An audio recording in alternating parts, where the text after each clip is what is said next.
Semakin hari polemik tentang nasab itu semakin menuju titik terang yang sempurna. Karena semakin banyak para ahli, para ulama yang berani jujur terhadap fakta.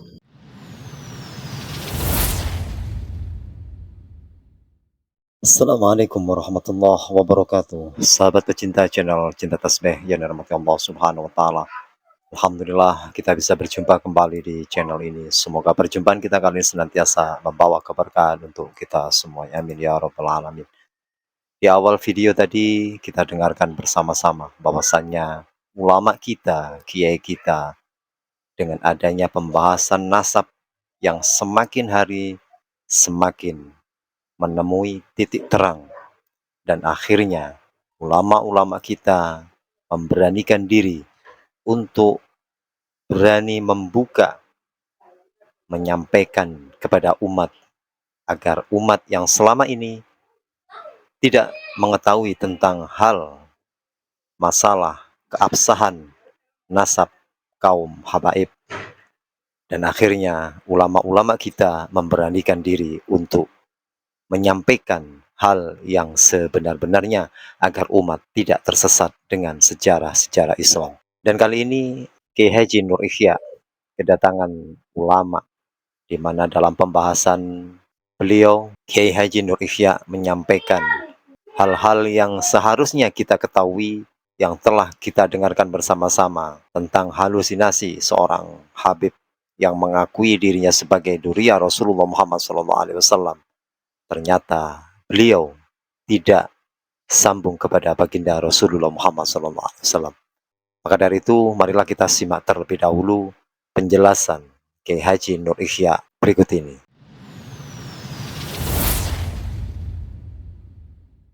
Selama ini kan saya mendengar panjenengan sering melontarkan bahwa itu ada nasab-nasab yang tidak nyambung atau bagaimana itulah ya. Itu saya mohon pencerahan, mohon pencerahan. Nah, apa alasan panjenengan bisa mengatakan bahwa para habaib itu nasabnya tidak nyambung gitu loh. Jadi saya sering matur sama anak-anak muda itu, Joko Sembung naik ojek, kok gak nyambung Jack gitu. Jadi saya mohon penjelasan dari panjenengan. Tafadhol ya. Sebelum saya jawab pertanyaan yang pertama dari Romo Kiai Khazin Mustafid MPDI Kiai Haji, terlebih dahulu mukadimahnya saya kasih hadiah ini langsung. Terima kasih kepada Allah. Ya. Ini tulisan dari Kiai Haji Maduddin Usman sebenarnya. Jadi nanti panjenengan bisa membacanya, memahaminya. Kalau ada yang kurang memahaminya, monggo datang langsung ke tempat kami. Ini untuk kita buka data kitabnya, manuskripnya, semuanya. Nanti kita musyawarah bahsul masail bersama. Tapi khusus masail yang bukan fikihiyah ya. Masail tentang ilmu nasab, ilmu silsilah. Nah, tadi panjenengan bertanya seperti itu. Alhamdulillah, inilah ciri dari ulama-ulama kita, tidak mengedepankan emosional tapi intelektual.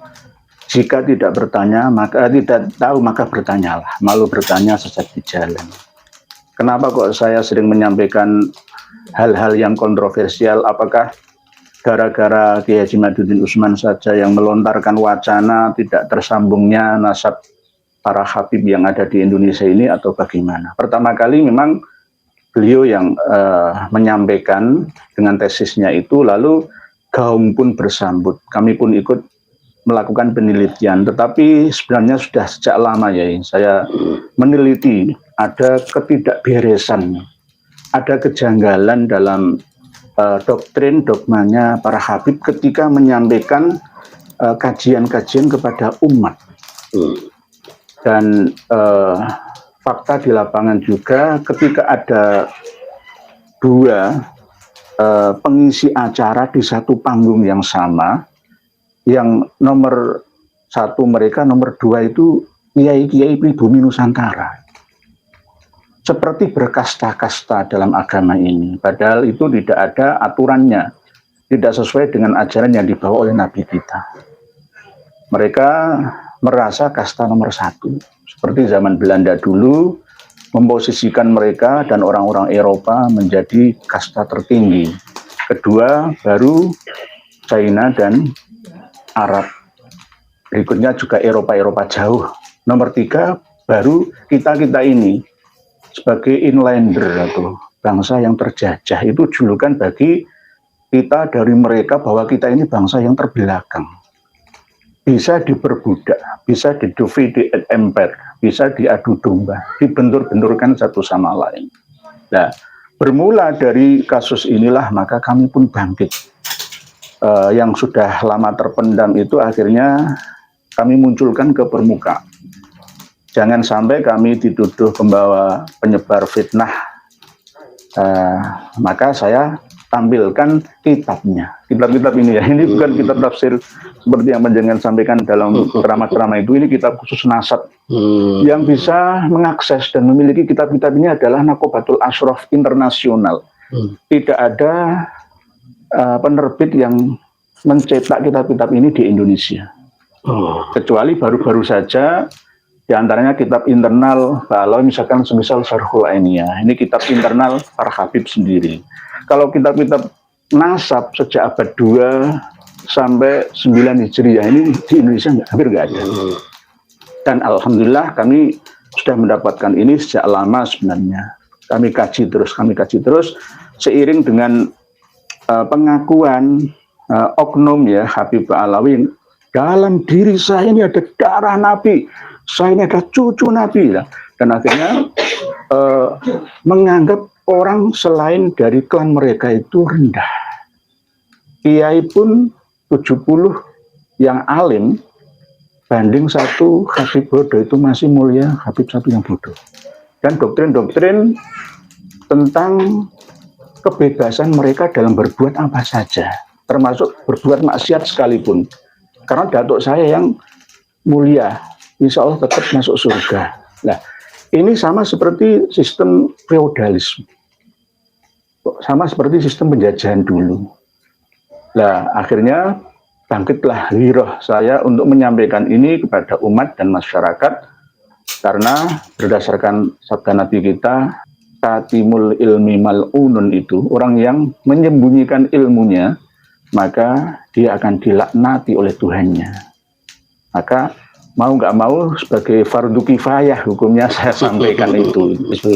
Tidak semua saya ikuti. Bagus, saya punya prinsip. Iya, jadi terlepas dari saya itu tahu tidak tahu tentang sejarahnya ini, tapi beberapa jalsah majelis yang saya ikuti ini, yang saya ambil dari akhlakul karimahnya.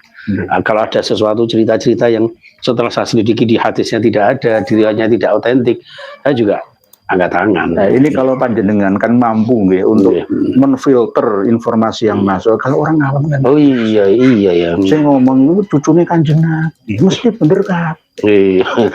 Apalagi ketika dalam satu kabupaten ada acara sholawatan bersama, terus ada Habib muda yang tampil nih sebagai pionir ya, sebagai artisnya. Anak-anak muda, kiai, kata itu.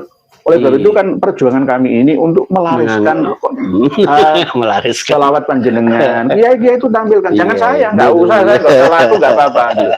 Tampilkan nomor satu tuh kiai. Habib harus berguru kepada kiai. Jangan dibalik, kiai berguru pada Habib. Ilmunya tua kiai.